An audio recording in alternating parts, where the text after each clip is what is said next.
Sveiki, tai šiandien sugalvojau padaryti tokią paprastą apžvalgą. Turiu čia tokį seną įrankį, Milwaukee, smūginį veržlėsukį. Šitam veržlėsukiui yra jau kokie gal 6-7 metai. Ir daug žmonių apskritai tiek skelbimuose perka, tiek internete žiūri, jie painioja tuos veržlėsukius, nesupranta, kurie yra nauji, kurie yra seni, kurie yra geri, kuriuos pirkti apsimoka. Nes iki mačiau, kaip skelbimuose parduoda, sakykime, ten tą veržlėsukį 7 metų senumo už 200, kai gali už 300 nusipirkti praktiškai naują iš parduotuvės. Daug galingesnį, daug geresnį, daug greitesnį. Tai va, šiek tiek apžvelgsiu, parodysiu, kaip veikia, kas per daiktas, ką daro, į ką atkreipdėmėsi perkant, kas yra blogai, kas yra gerai. Tai čia dar yra gan senų modelių suktuvas, kuris turi piną vadinamą, kuris fiksuoja galvutę. Tai čia yra tas vadinamas pinas, kuris yra ant spyruoklės. Jūs kada dėtat galvutę, susirandat skylę ir dėdat taip, kad į tą skylę iššoktų. Ir tada galvutė niekur nenukrenta, nenupuola. Ir šiai dienai jau dėdasi ant veržlėsukių vadinamas friction ring. Tai yra frikcinis žiedas, kur ant priekalo šitoje vietoje būna įpjova ir būna žiedas irgi su įpjova, kuris veikia kaip spyruoklės principu, ir jūs kaip uždedat galvutę, jisai iš visų pusių galvutę spaudžia. Tai va, nors šitas Milwaukee modelis yra labai senas, bet šitas pinas padarytas labai gerai. Dažniausiai šitų veržlėsukių jau tokio amžiaus šitas pinas būna labai stipriai nusilpus, ten viduje yra spyruokliai, tas spyruokliai būna nusilpus ir jis beveik nieko nebelaiko, netgi iki tiek, kad tą galvutę tu gali neždamasis į nuleidė, sakykime, va čia taip žemyn rankoj, neždamasis tu gali pamest. Čia, sakykime, po tiek metų netgi labai stipriai laikosi spyruokliai, tai galbūt jeigu kažkas jį naudojo, gal žmogus tą spyruoklę pakeitė į stipresnę, ar servize buvo ir pakeitė į stipresnę arba į naują, nes tikrai keista, kad po tiek metų taip stipriai laiko spyruoklį. Tai va vienas dalykas, į kurį reiktų atkreipti dėmesį, kada pirksi dėvėtą, jeigu bus nusilpus spyruokliai, bus problema, nes pastoja pamesti galvą. Dabar šitas įrankis yra dar angliukinis, su angliukais, ne brušlės motoras.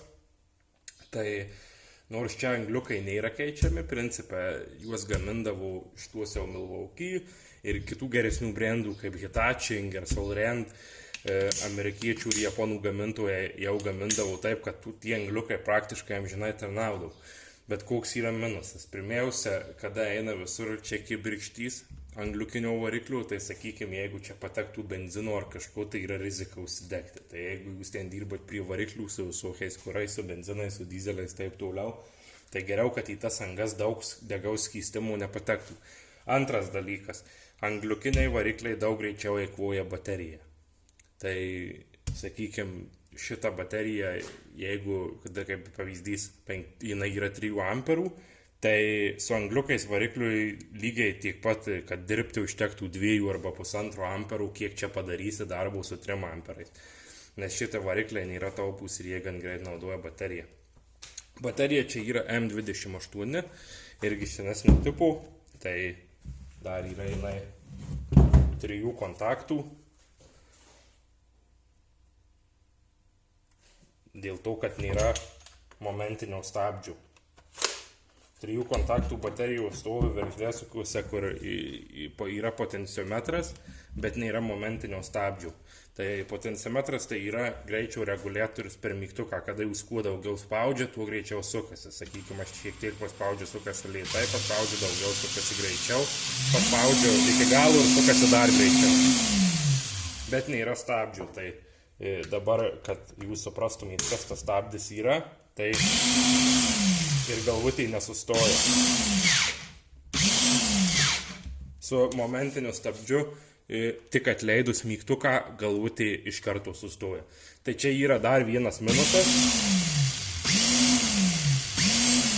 Sakykime, kaip iš apačios automobilių ant keltuvo ar ant duobės, pavyzdžiui, jūs sukat kažkokį tai traversą ar dar kažką, ar jūs tie normaliai neprieinat ir dėdat kažkokią lankščią jungtį, kažkokį šarnyrą, prailgintuvą ar dar kažką. Ir kai jūs sukat ir atleidžiat, pilnai įsuktas varžtas, sakykime, ant to šarnyro dar gali suktis, kaip jūs traukat įrankį išsukdami.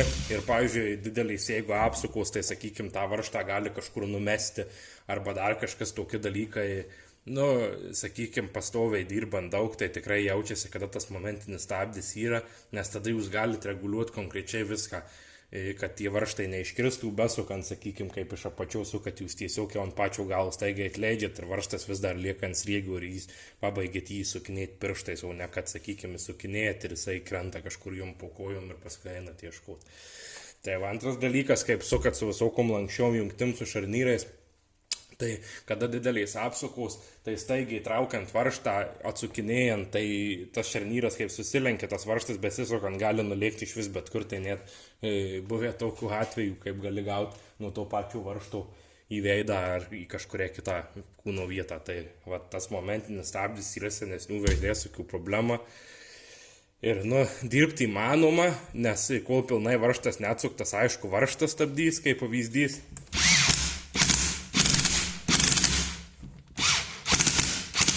Varžtas stabdys, kol yra tempimas, kol reikalinga jėga. Bet kada varžtas pilnai atsilaisvina, jėga nebereikalinga, niekas nestabdo veržlėsukių, tai jis be stabdžių, kaip sakiau, varžtas ir iškirst gali ir su lankščiai jungtim gali tą varžtą įsukant, pavyzdžiui, kaip iš apačios automobilių spėjaut kažkur bile kur. Tai va čia dar yra senesnių laikų heavy duty įrankis. Tuo metu jisai skaitėsi galingas, čia yra apie 450 Nm, aš tiksliai nepasakysiu, gal 400 ar apie 500, bet kažkas tokio žodžio aplink 450, tai šiai dienai atrodo juokinga, nes maži veržlėsukiai, kurie sveria, sakykime, tik 1,5 kg, turi tiek pat galios, o čia jau netgi buvo žiedas, kad jį pasikabinti kažkur iš viršaus, kada jūs sukat, kad jūs galėtumėte jį prisikabinti, kad jums būtų lengviau laikyti ant kažkokio troso, ant kažkokio lyno, kaip jūs daug sukat, kad nepavargtų ranka. Tai čia jisai, aišku, šitas lankėlis nusisuka, čia yra 2 varžtai, galite jį nusimti. Šiai dienai jis tikrai nebereikalingas jau, nes, kaip sakiau, įrankis silpnas, vargu ar jūs tik dirbsit, kad prisikabinti jį kažkur reikėtų. Baterija 3 amperų, kada yra angliukinis variklis, ta 3 amperų baterija nėra kažkoks stebuklas. Jeigu daug dirbsit, tai ir pakrovėjas dirbs. Šiai dieną jau kaip galingesni veržlėsukiai turi brūšlės motorą be šepetėlinį vadinamą ir turi 5 amperų baterijas, tai jau, sakykime, retai dirbant, gali būti, kad jūs į mėnesį įsigyti tik pasinaudosit pakrovėjų. Angliukinis variklis su tiek amperų taip nebus. Krovinėti reikės gan dažnai. Tai va, dar dabar pabandysiu. Turiu kaip tik prie garažo automobilį, tai varžtai nesukti, nejudinti nuo ano sezono, tai pabandysiu atsukti, tiesiog biskį pademonstruoti, kaip jisai veikia.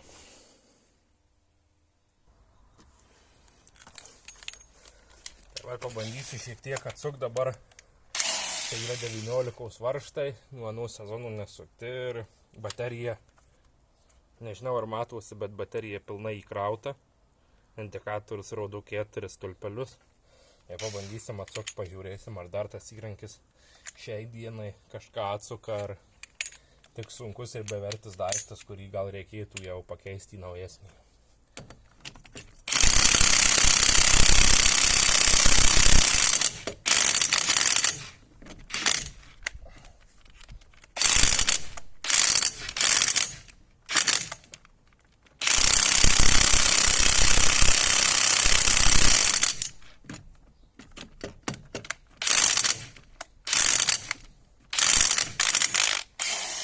Tai kaip matom, atsukti įrankis nelabai nori.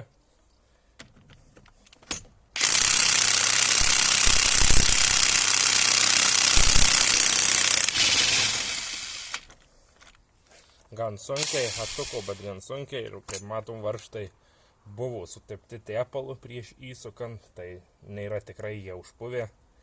Tai sakykime, po tiek metų jau jis ir šiai dienai yra negalingas. Ir automatiškai dar po tiek metų sudėlimas ir kiti dalykai, sakykime, priekalų sudėlimas, kuris yra va čia, irgi atima tos jėgos.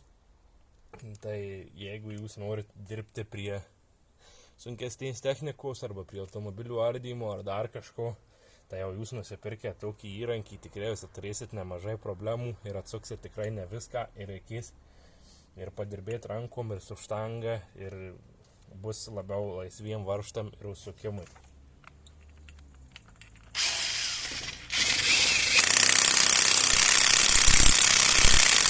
Tai dar vienas dalykas, ką norėčiau parodyti, kaip dabar to stabdžio nėra, tai parodysiu pavyzdį. Tiesiog būna, kada jūs be stabdžio dirbate.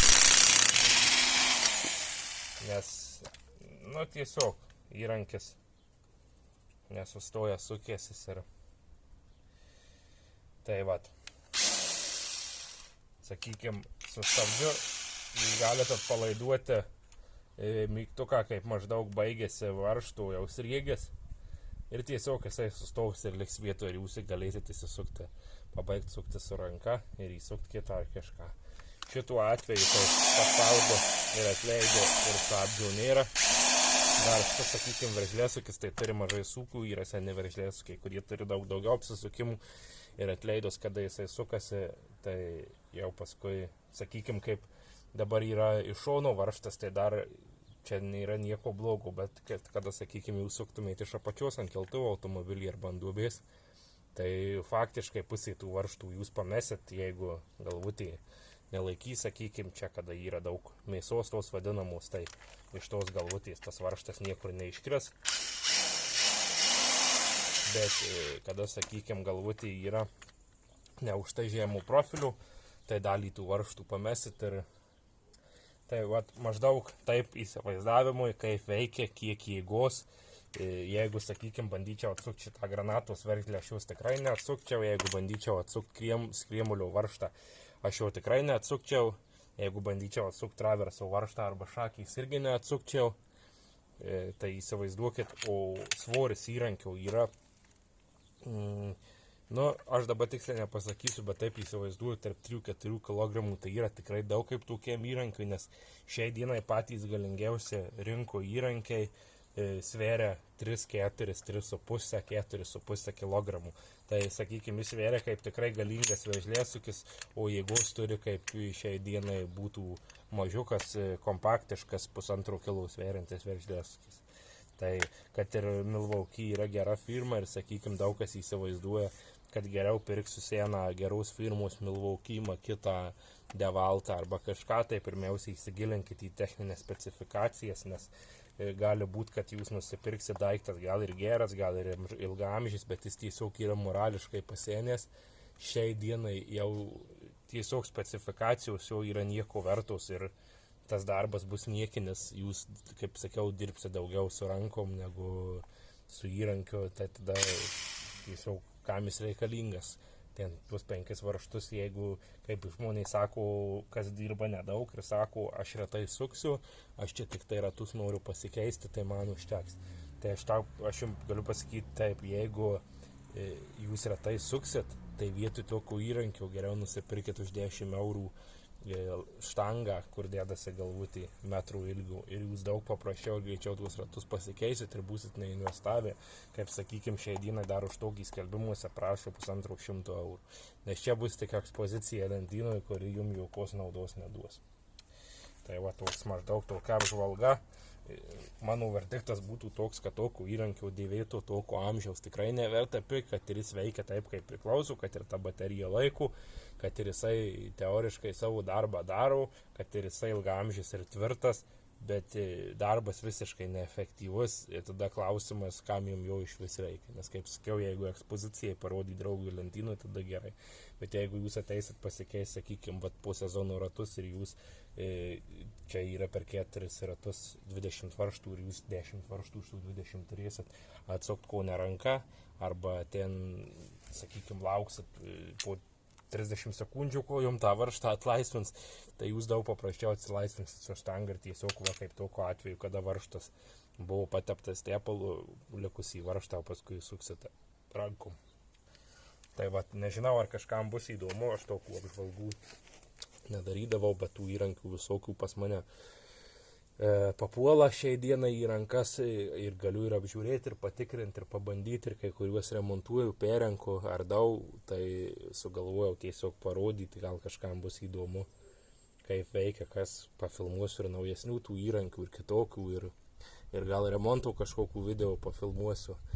Kaip tik dabar turiu porą donkratų senų, pavargusių, kuriuos ruošiuosi perrinkti. Tai vat keisiu ir cilindrus, ir viską, ir dažysiu. Ten gal milteliniu būdu ar kažkaip, tai parodysiu visą procesą nuo pradžios iki galo. Gal kažkam bus aktualu, gal kažkas panaudos tas žinias kitiem dalykam, ar tokį patį daiktą remontuojant, ar kitą daiktą remontuojant. Bet kokiu atveju visi, ten, sakykime, kaip donkratas, tai ar jisai naujas, ar senas, jau mechanizmas yra visiškai praktiškai vienodas, ar jis prieš 10 metų pagamintas, ar dabar.